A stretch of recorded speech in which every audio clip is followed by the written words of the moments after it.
All right, you can start recording. Okay, before I continue with the first function of the link layer, let us revise what we did in the yesterday's class. Is the PowerPoint visible, Ramanand? So we are discussing the link layer, and within the link layer, we understood what the purpose of link layer was.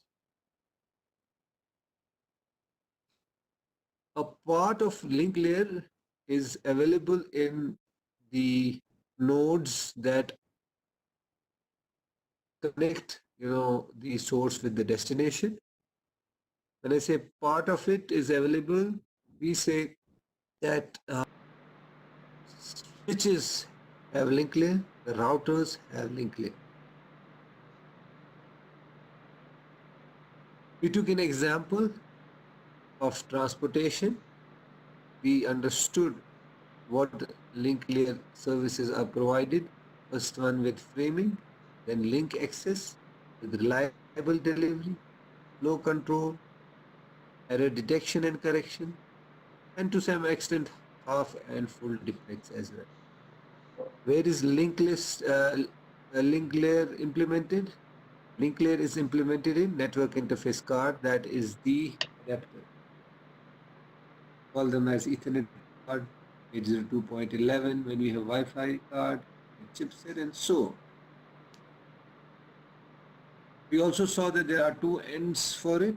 One is the network part of it, one is the host, and another is the one which interfaces with the card. So when we saw that adapters as the link layer, so we say adapters are communicating. The sender encapsulates a network layer datagram and then passes on to the destination with addition of headers. Now let's go to the first one that I took was framing. Let's see if it is there. Framing.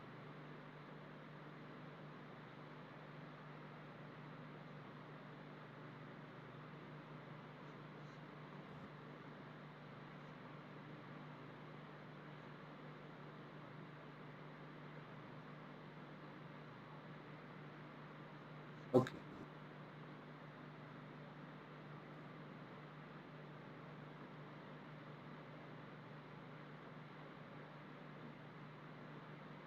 I do not see here framing, so anyhow I'll stop this share and I'll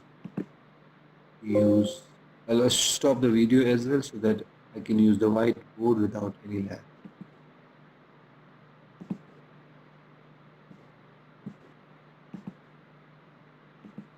All right. Now let's start with the first function. In today's class, let's start with the first function of the data link layer. And the first function that comes across is framing. So what is basically framing? It's a fixed size datagram unit that we send across. We have a long stream of bits of zeros and ones. And how do you decide if this is my stream?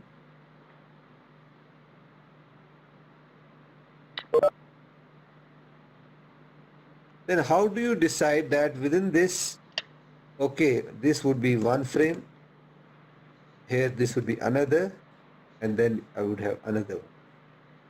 Okay. So I had a long stream first for those who get this delayed, long streams of zeros and ones.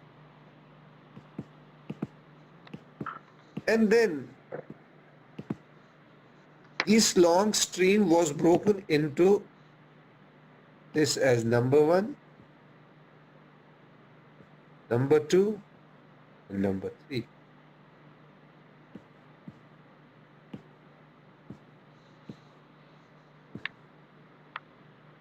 Okay, this is basically what we do. So link layer breaks the bit stream into discrete frames. And then what do? This frame is passed in the physical layer, and physical layer actually transmits this as zeros and ones. This is what we know as fixed sized framing.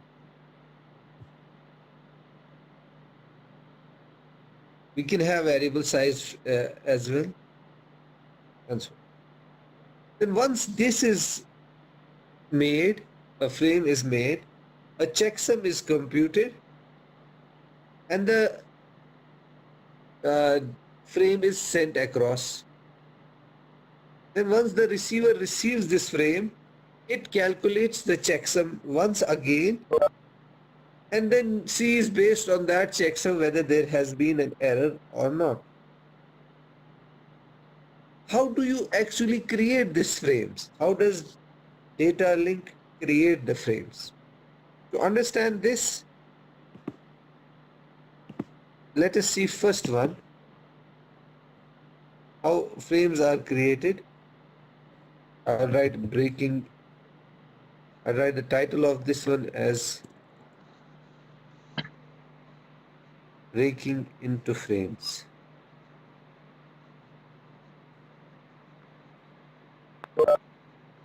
And among this, I have first one here. I would write as time gaps. So what we mean by this time gaps? I would write a long bit stream here.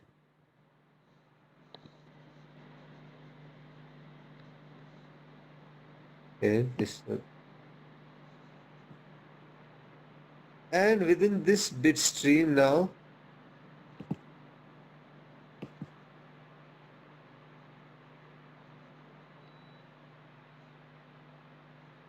I would want that I should have time gaps. So what I will do is, I would first send this one,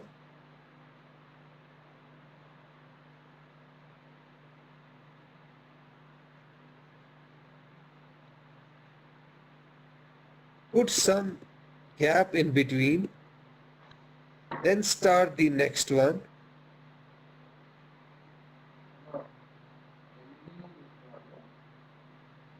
Put some time gap in between, then start the next one.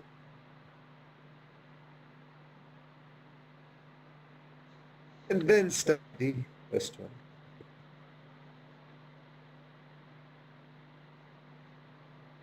And so on. So pretty simple to understand. I had a long bit stream, and how did I break this bit stream? I inserted time gaps, which I can show here.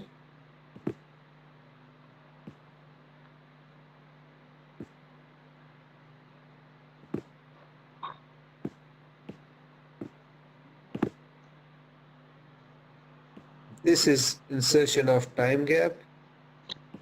This is insertion of time gap.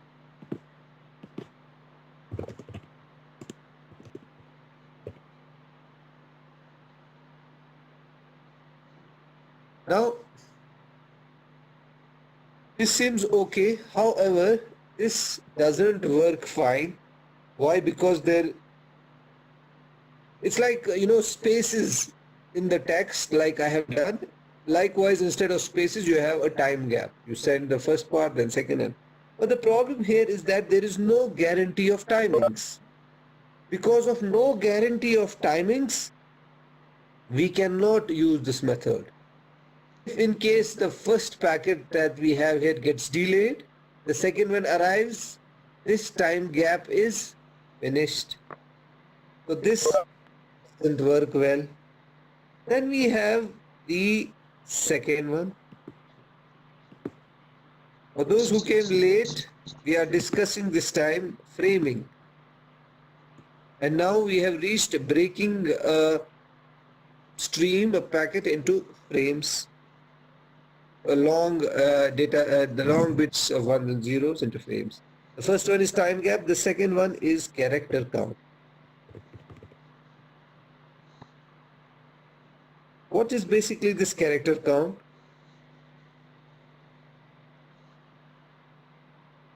It's like you get a parcel in which you have purchased, let's say, 10 books. And on the top of the parcel, it's written to this, and below somewhere it's written contents 10 books of this, and this. Likewise, in the character count, this field in the header would specify the number of characters in the frame.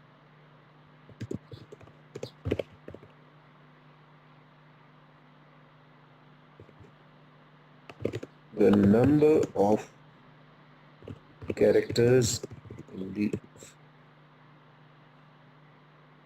okay. So likewise, if I have 1,000 ones and zeros, in the header it would be written how many characters I would have. But this is again rarely used. The reason being that there are transmission error problems, and if the header is affected by that, you cannot interpret exactly how many bits are within your packets, how many characters are there within the frame. Then we use a third method of framing. And the third method is character stuffing. And what is character stuffing?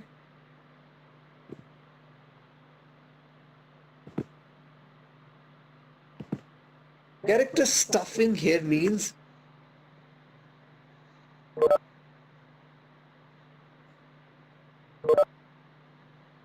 we use at the start and at the end a certain characters which denotes the start as well as the end of it. So each frame starts with ASCII character, and each frame ends with an ASCII character. For example, we have DLE STX. If this is at the start of it, it means data link escape, start of text. Likewise, DLE ETX, which means data link escape, end of text. Ramanan, the whiteboard is visible? Yes, sir. Character So what stuffing. do you see? You are writing. What is the last thing that you see this time? Character stuffing. It's still at character stuffing, okay.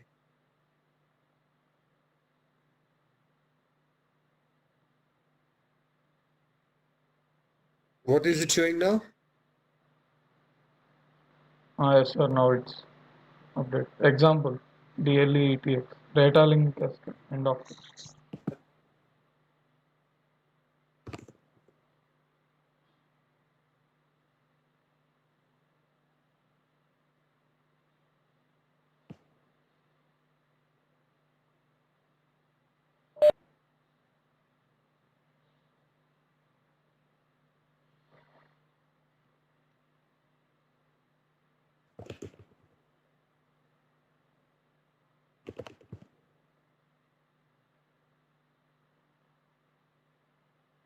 All right.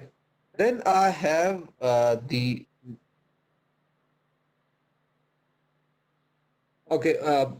it, yeah, please scroll down. I'm I'm a bit down. Or I can do one thing, I can just declare it off then. Okay, after this I'll clear off, I won't scroll it. As of now, everybody just scroll down. I'm writing below it. There can be an issue with this DLE-STX, DLE-ETX. That is in case the DLE-STX or whatever you have used for start of signal and end of signal, if it occurs within the data, this becomes an issue. So what do you mean by if occurs within the data?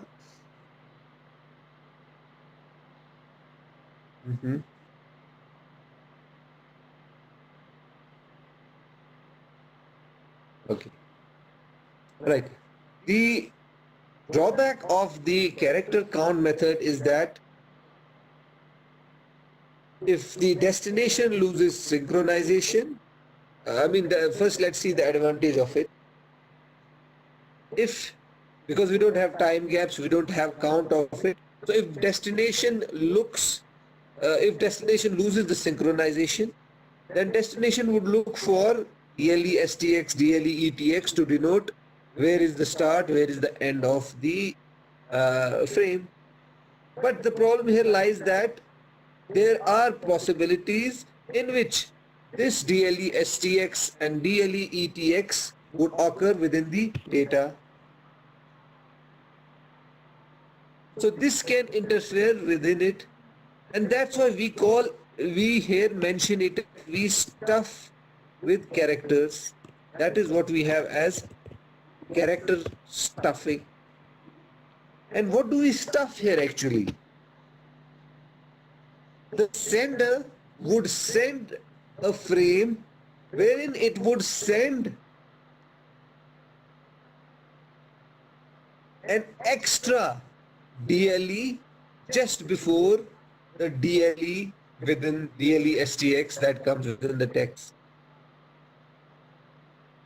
It's like in C programming, right? You use another escape sequence if you have to actually denote -T for tab, so that the compiler gets to know that this is not the -T, this is actually this is not the /T for tab, this is actually /T only. I mean, likewise here, if there is within the text DLE STX, what it would do is before sending this, it would mention another DLE within it. This is what we understand as escape character. There in C you would have studied this as escape sequence. Here we call it as escape character. What would the receiver do? When the receiver receives it, it would simply go to this part, and if it sees DLE 2 times, it would remove this DLE.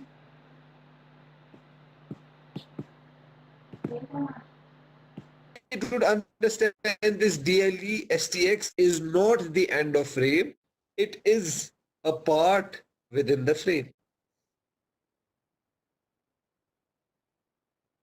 Is this clear? Okay. So this is what we have this. However, there are issues with character stuffing as well, because this character stuffing is very much similar to what we have as 8-bit characters. And this creates problem in transmitting of arbitrary size characters here.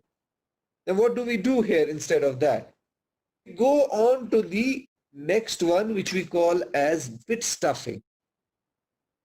So this was our third one. I will move to the fourth one. And the fourth one we have is bit stuffing.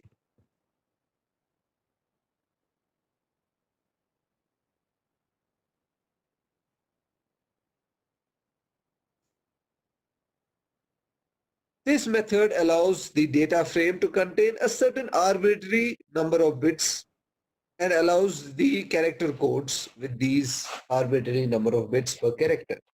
What I mean by that, at the end of the at the start of the frame and at the end of the frame, to denote that this is the beginning and this is the end, I use flag bytes.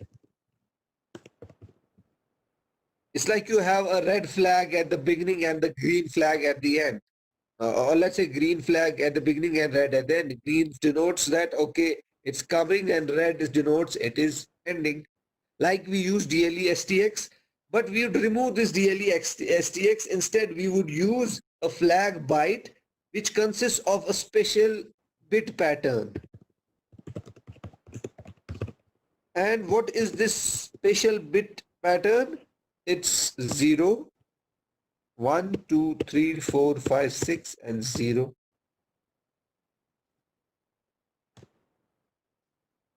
6 ones and zeros at the two ends.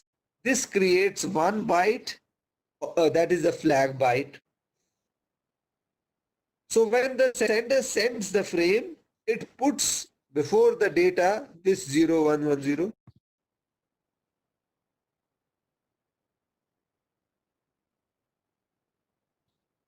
And then we have the data.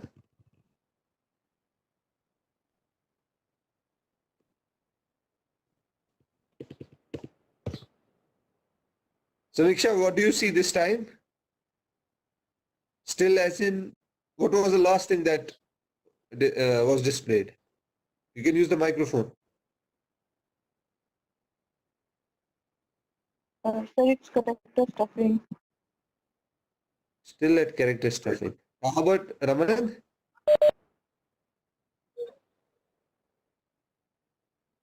Oh, it has a lot of lag in this.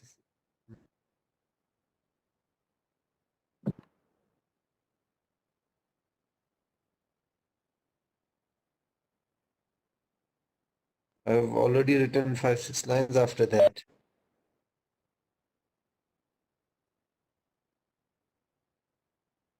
Let us see what else we can do.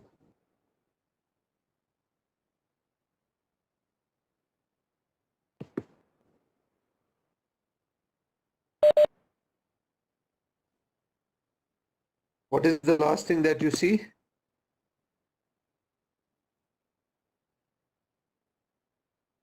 Okay, okay, fine. And Samiksha, for you also?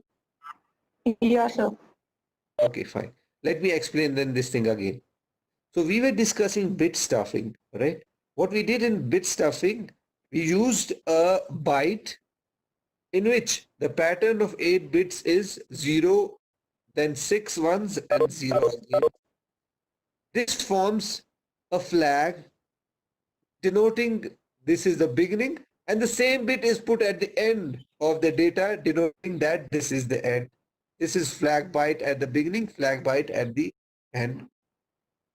So whenever the data link layer has to create a frame, it puts the data in between that it got from the network layer, and at the start, at the end, it will put this spatial bit pattern. So when receiver sees it with zeros and 6 ones and then 0, it gets to know that yes, okay, this is the start of the frame. Then it removes this, considering that this is the start. So flag is removed, then takes the actual pattern. And once it reaches to a point where it sees 0 and consecutive 6 ones and then again 0, what it does, it understands that this is what we know as end of frame. Again, there can be an issue with respect to this. Let me clear the board. Now I'm clearing the board and I will scroll back up. Everybody scroll back up. So there can be a problem with bit stuffing. Can anybody tell me what problem can be with bit stuffing? Can you use microphone?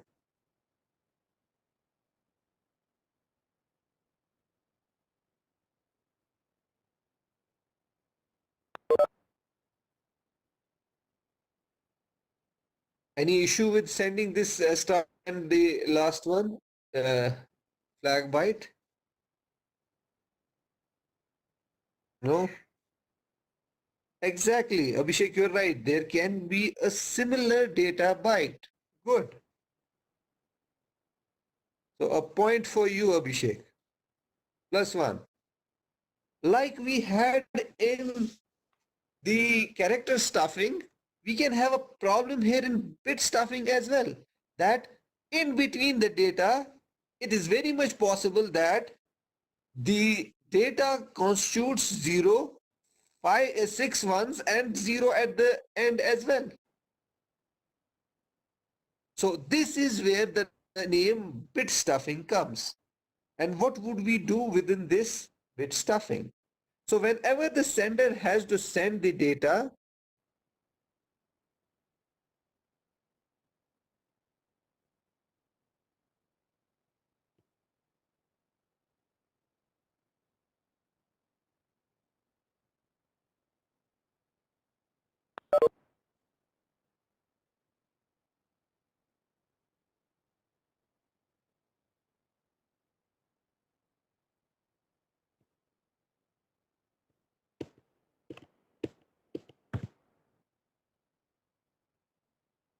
what do you see now, Raman?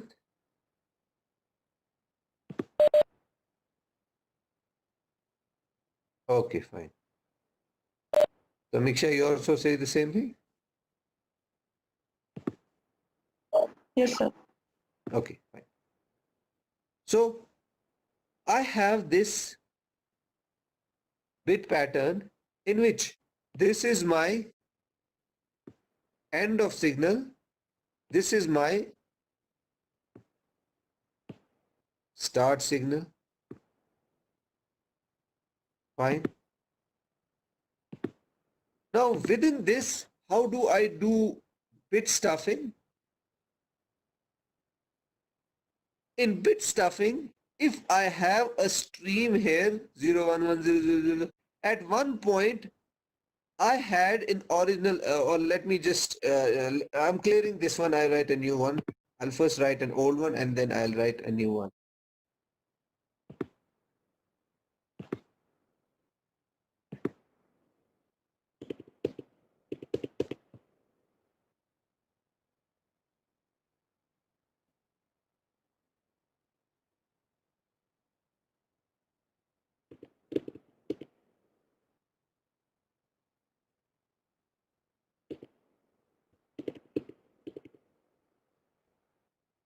Okay, so I have this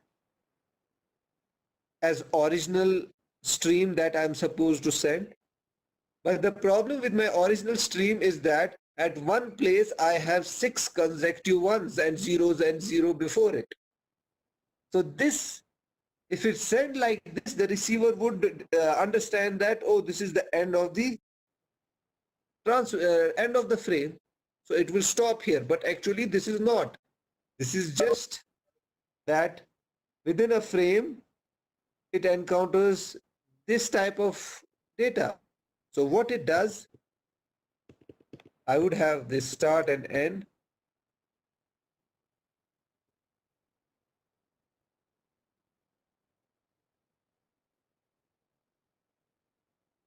It would automatically insert a 0 bit after it finds 5 consecutive ones.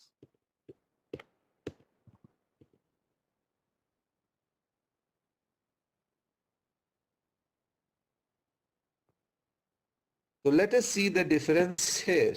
I would use red.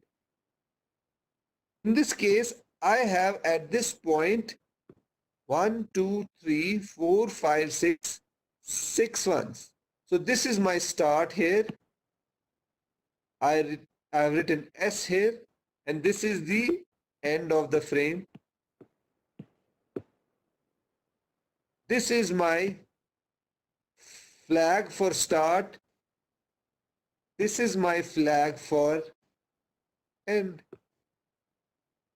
So what happens is when the sender sends 0, 1, 0, 1, 0, 0, then it's 1, 1, 1, 1, 1. It sees that I have 5 consecutive ones. I didn't say 6, I said 5 consecutive ones. It inserts a 0. That is what I have here. I have inserted a 0. Then it continues with 1 0 1 0, whatever is the remaining. Then I have the end. So this, what I have inserted here, a 0, this is known as bit stuffing. The technique here is bit stuffing. What would happen at the receiver end?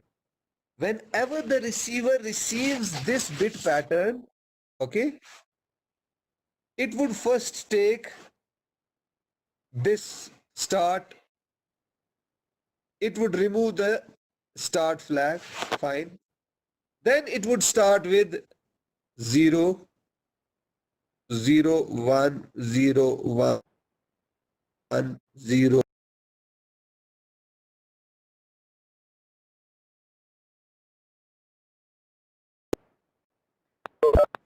It removes this 0. This 0 is not here. Then it continues with 1 0 1 0 1 1 0. And at the end, and then we have the end of frame 0 1 1 1 0. Okay. It sees now consecutive 6 ones and it removes that. So you would actually get this as your data.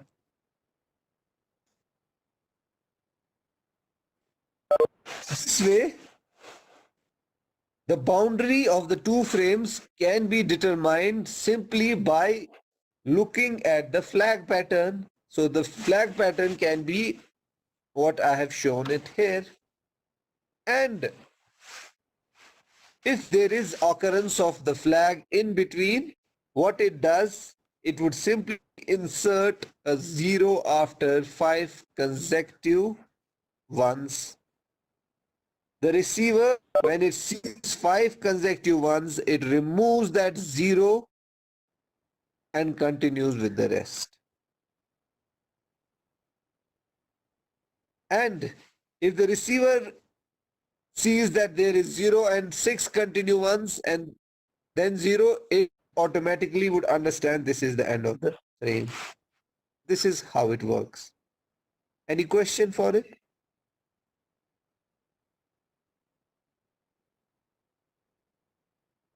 Anybody? Everybody understood?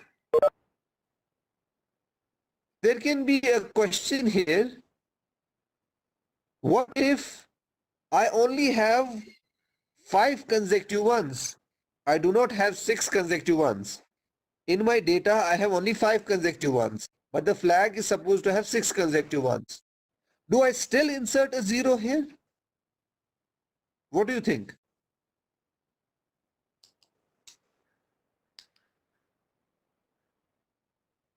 Yes, I would still insert a 0 here. Why? Because regardless of whether there are 6 or whether there are 5, the receiver, after seeing 5 consecutive ones, would remove a 0 after that. It's there. If I have 5 consecutive ones and a 0 within the data, the sender would automatically add a 0. So I would have 5 ones and 2 zeros then. Receiver would remove that 0. I hope you understand that part. And the last one that we have in frame layer violation.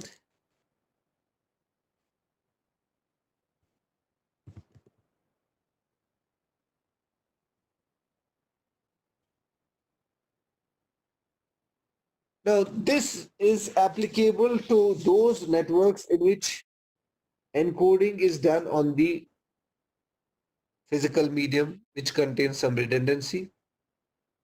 Normally, example is Manchester coding. You have studied Manchester coding, so this is, we can use that as well.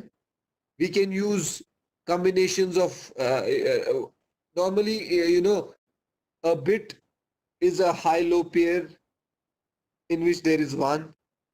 0 bit is low-high pair. Combination of low-low, high-high, which are not used for data, can be used for framing the boundaries. This you can understand. This probably you would have studied in Manchester coding as well. using that code which is not used by data. 1 is high-low pair, 0 is low-high pair. Low-low, high-high is not used by data, so use that as a framing boundary. So this ends our first part of the lecture, that is framing. Any question? No? Then I can move on to the errors, error control. Any question?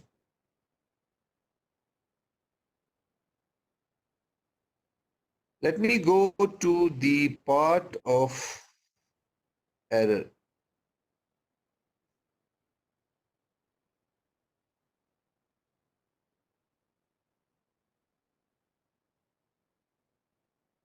Error detection.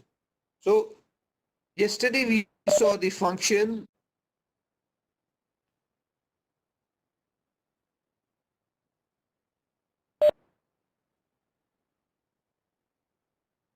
Okay, Ramanan, what do you see now?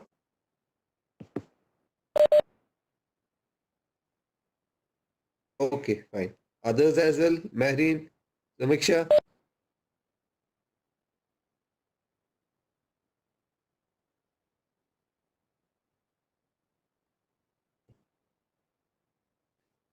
So next part of it, what do we have here is error. Let's move it a bit here.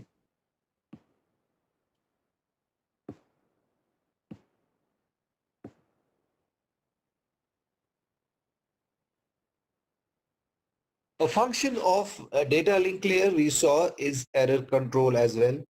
What is error control? You know that when a frame is sent from the sender to the destination, there is no guarantee that the 0 sent as 0 will not be received as 1. It can change to 1. We cannot guarantee any error-free transmission. Yes, we can say that error in fiber is very low, almost negligible, and error in wireless links are high. They are high bit prone error links. High error prone links. Now, the data link layer is responsible for error detection and correction as well.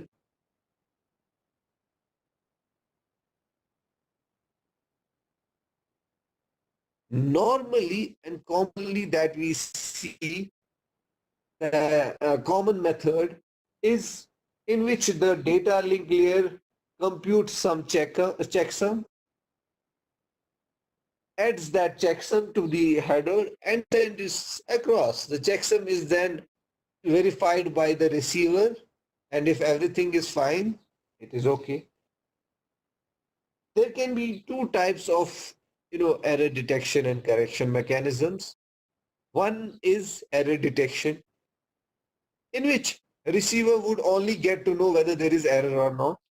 The second one is error detection and correction, in which the receiver not only detects the error, but it knows where the error is and also corrects the error. So based on this, the first one can be the single bit error. But let us see what the PPT here denotes. The figure here says we have a datagram here that is passed on. D is the data protected by error checking, which may include the header as well.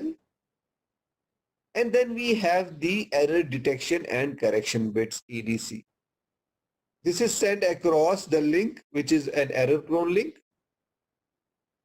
And at the receiver end, we have the error detection code run. I mean, the error detection, whatever you have, bit parity and whatever details are therein, it will check that. I won't say code is run.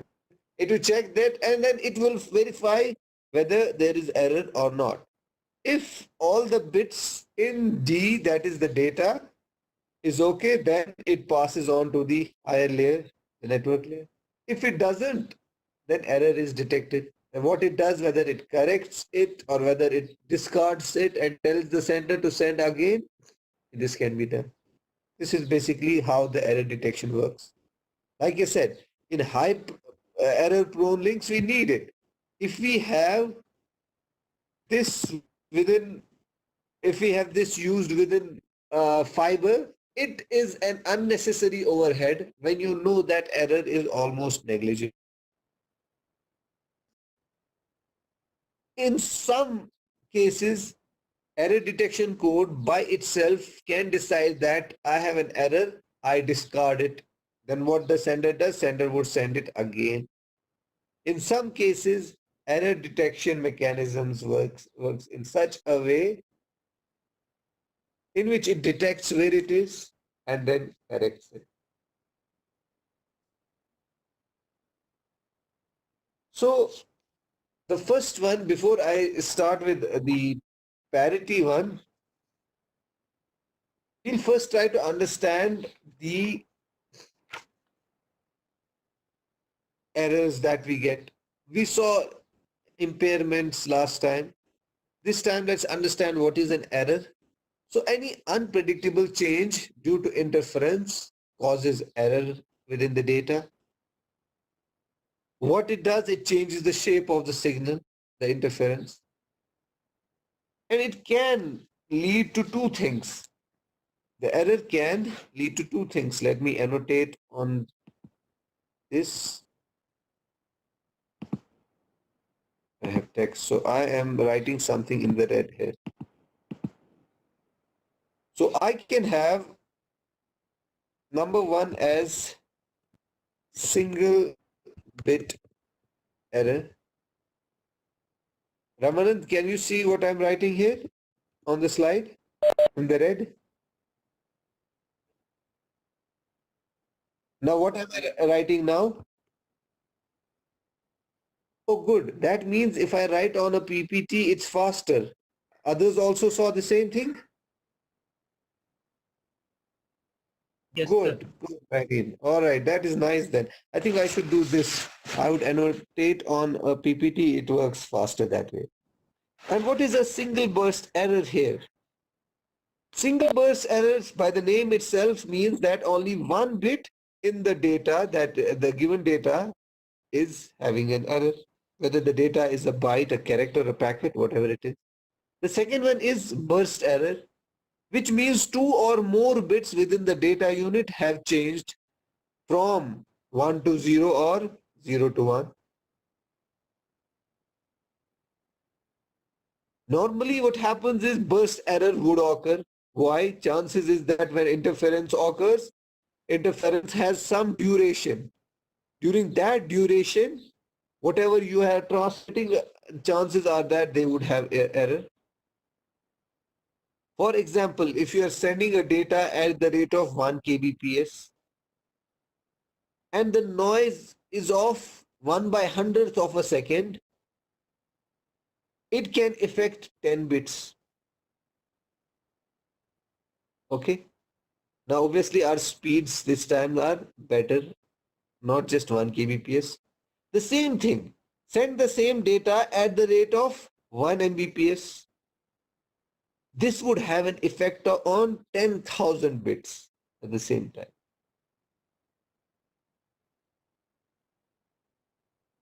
Okay. All right. Now, the first slide that it shows here is parity checking. Now, in this error correction mechanism, what we have is this is the simplest form, that is the parity checks.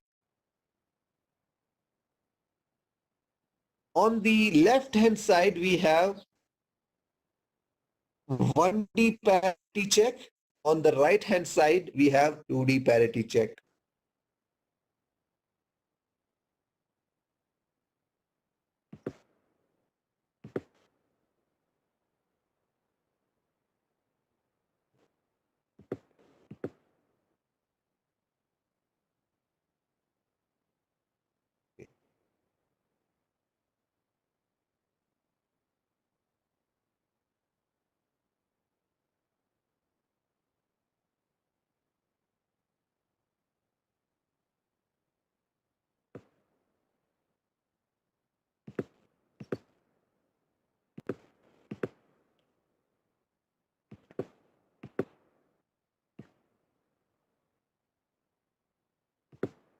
So what do you see now, Ramanand?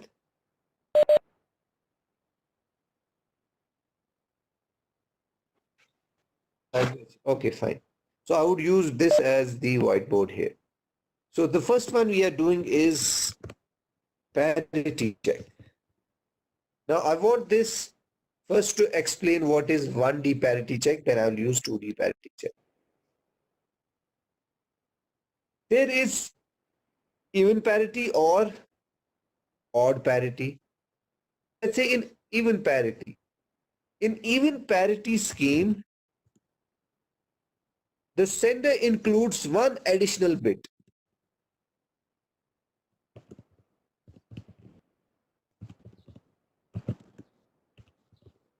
And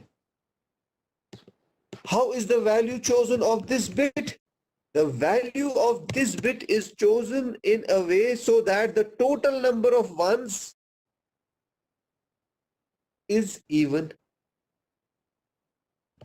So value of this bit, which is known as parity bit, is chosen such that the total number of ones is even. Likewise, if you say, okay, good, Ramadan, that's fine then. We'll use this as a board now. So this means if I'm talking about odd parity, the sender has one extra bit, which is known as the parity bit. It would choose the in such a way that the value of one of parity bit make the total number of ones as odd. Let's take an example. This is odd parity. Okay. I have this data.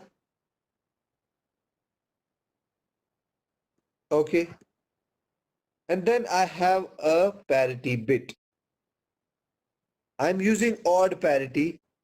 Can somebody tell me what would be the value of this parity bit if I have odd parity?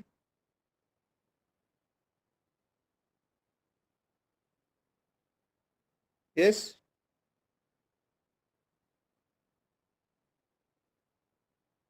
7, 7, Good. 1. Good. Abhinandu, you're right. It would be 0. Sorry, Samiksha, I didn't get you. The value of parity here is 0. Why? If I count the number of ones within the data that I have sent, I have 1, 2, 3, 4, 5, 6, 7. So number of ones is already odd. So I would put 0 within the parity bit so that when the receiver receives it, it checks 1, 2, 3, 4, 5, 6, 7. Yes, I have number of ones at 7 in total. So it is odd.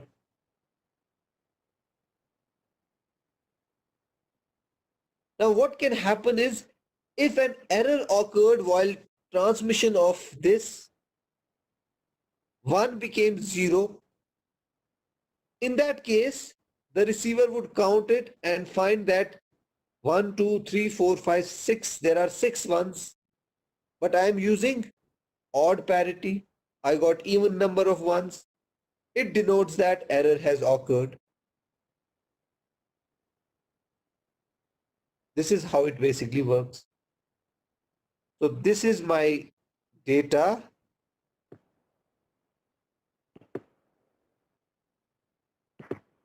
This part is my data and this is parity. I'll say this is data bits and I'll say this one is parity bit.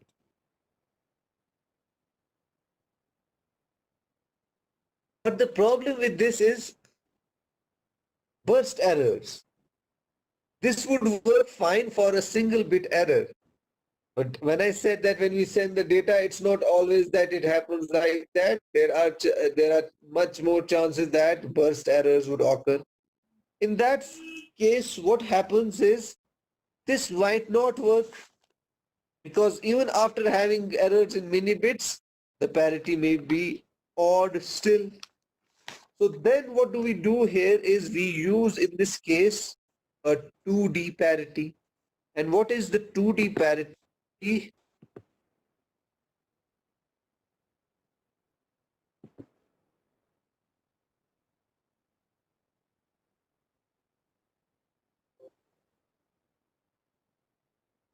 See how I change it.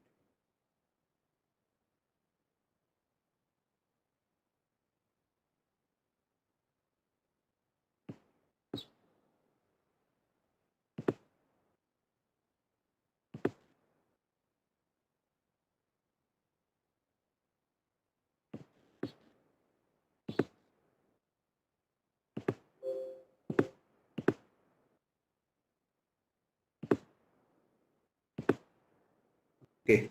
Ramanan, what do you see now? Fine. Right. I'm back in the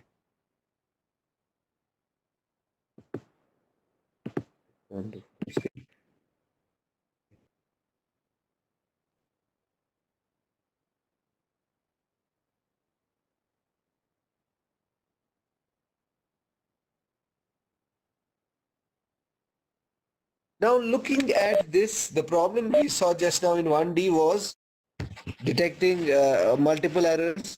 Let's see the two-dimensional parity that is on the right side. See here the example.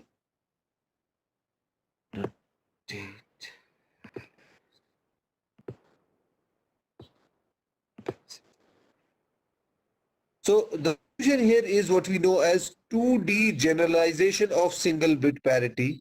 Now we had a stream of data bits of zeros and ones. We divide that as per rows and columns here. So we would have this stream 1 0 1 0 0 0 here, then the second one, then the third one. This is one stream that we have here. This is what our data basically is. Now this was a single stream, we divided into rows and columns. What we did, then for each row we checked its parity. Like for this one, it's 1 2 3. We are using even parity, so add 1 here, total became even. This is 1 2 3 4, already at even we added 0. Then we have 1 2 3, we added 1. Okay, and not only this, we use for columns as well. Okay, 1 2, it's already even, so you 0 1 2 already even, 1 2 1. So we checked, we kept a parity bit for each row and for each column as well. Now when this was transmitted, an error in transmission in which 1 became 0. Now since 1 became 0 here, which can be depicted here, receiver did 2D parity check. It checked here. This is fine. But it showed that in second row, I am having an error here. Third row, it's fine. And in the column wise also, it found out this is okay and this is okay. And it detected that, okay, I have a problem here. This is in here. And based on this, I could find exactly which bit is wrong, which bit has changed. So it can detect the bit error. Not only detect, it can locate the bit error. So not just the bit error, but also the location of where the error has actually occurred, and as well as the burst errors. Okay. And this ability in which the receiver can both detect as well as correct is known as, I will write this here in green, forward error correction.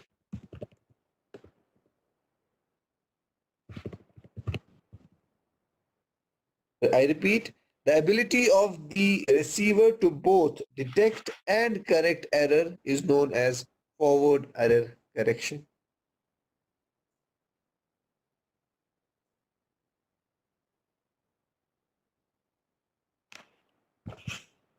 Any question? Wait,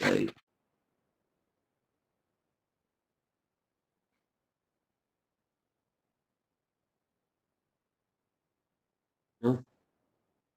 Everybody understood this? The second one,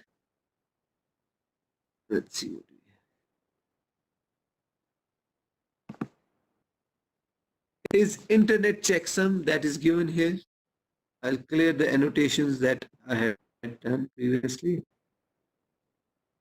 Now, to understand internet checksum here, first thing you have to realize that internet checksum is done on transport layer. Why we are discussing here? Because we are taking error correction and detection all together. Otherwise, checksumming method is not something that is done by the data link layer. Link layer would use parity, link layer would use CRC, that is the next one that we have. And CRC here does not denote the campus recruitment coordinator. Ramanand, are you CRC?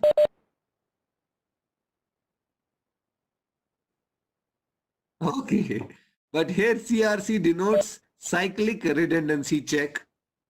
But since we are discussing this here, internet error checking, so we take internet checksum here as well. Now you might have typically used internet checksum wherein you download something and the site where you have downloaded gives you a code as well. You use a simple application which is on Windows or your any Linux-based system in which you compute the checksum of what you have downloaded. Then you compare what you got from the site and the checksum which you computed from what you had downloaded. If both are same, you say there is no error within it.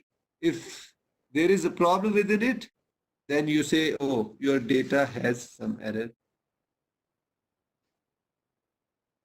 So what do we have here? We have, let's say, D bits of data, which is treated as a sequence of k integers. Checksumming sums these integers. And using this, we have an error detection bit. Like it's given here, the goal is to detect errors, example, flight bits in transmitted packets. Treatment of segment content as sequence of 16-bit integers. Checksum. Addition, that is one's complement sum of segment content. Then puts this checksum value into UDP checksum field. What is UDP? We'll come to that. It's the transport layer's header field. The receiver computes the checksum of received segment. Again, if there is the same value, no error detected. If there is a problem, then we have an error.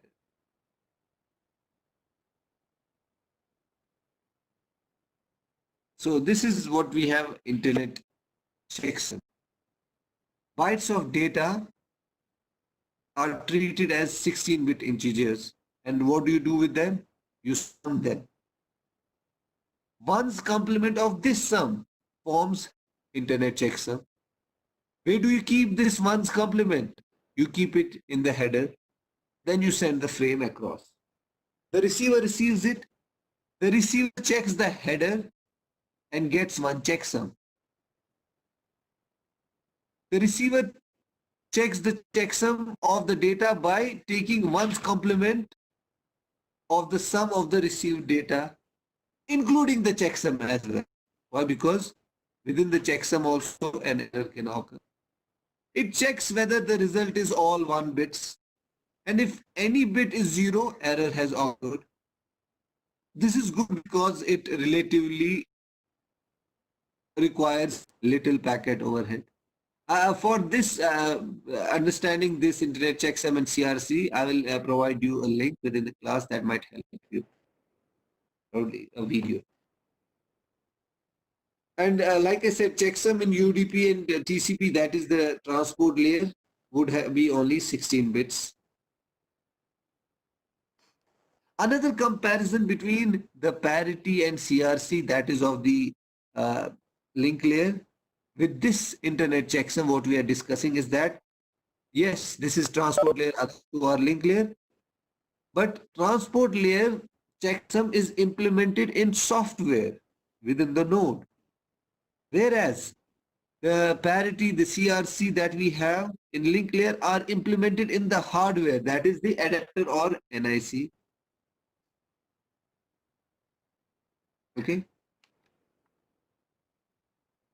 The next thing that we have is cyclic redundancy check.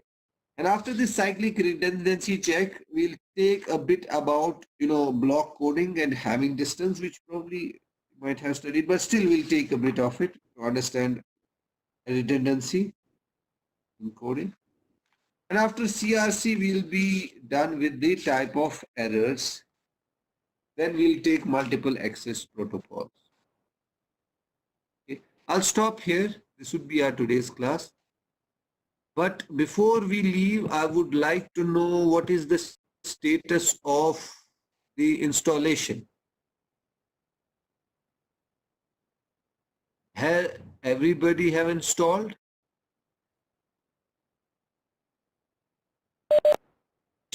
Problems or downloading problems?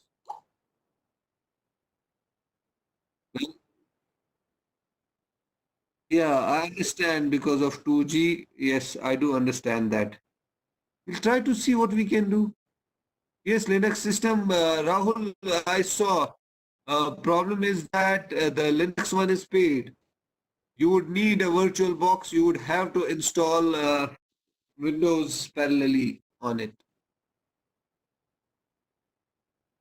Marin, I understand your issue. Marin, where do you live?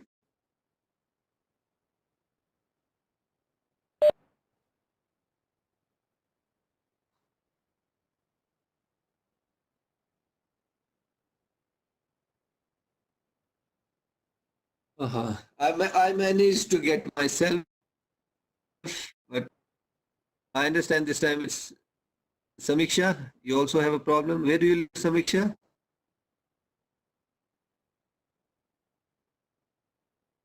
Jammu. Yes, I understand. 2G problem.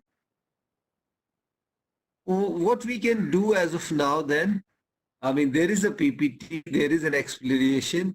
You can try to see if our second lab would be helpful or not by just seeing the demo. I understand, Marin. I understand. The speed is very less. I understand. Let's try to see one of the labs. If you think it's getting helpful, then we'll continue. If you, I mean, it's not helpful to you by this, then we'll have to find some alternative. We'll give it, we'll give one of the labs a try. If you just, but actually lab is, doing something on your own. Let me give a demo and then you'll see. Okay. All right then. I'll give some task hopefully this weekend and let's see. I'll see you in the next class. Bye-bye.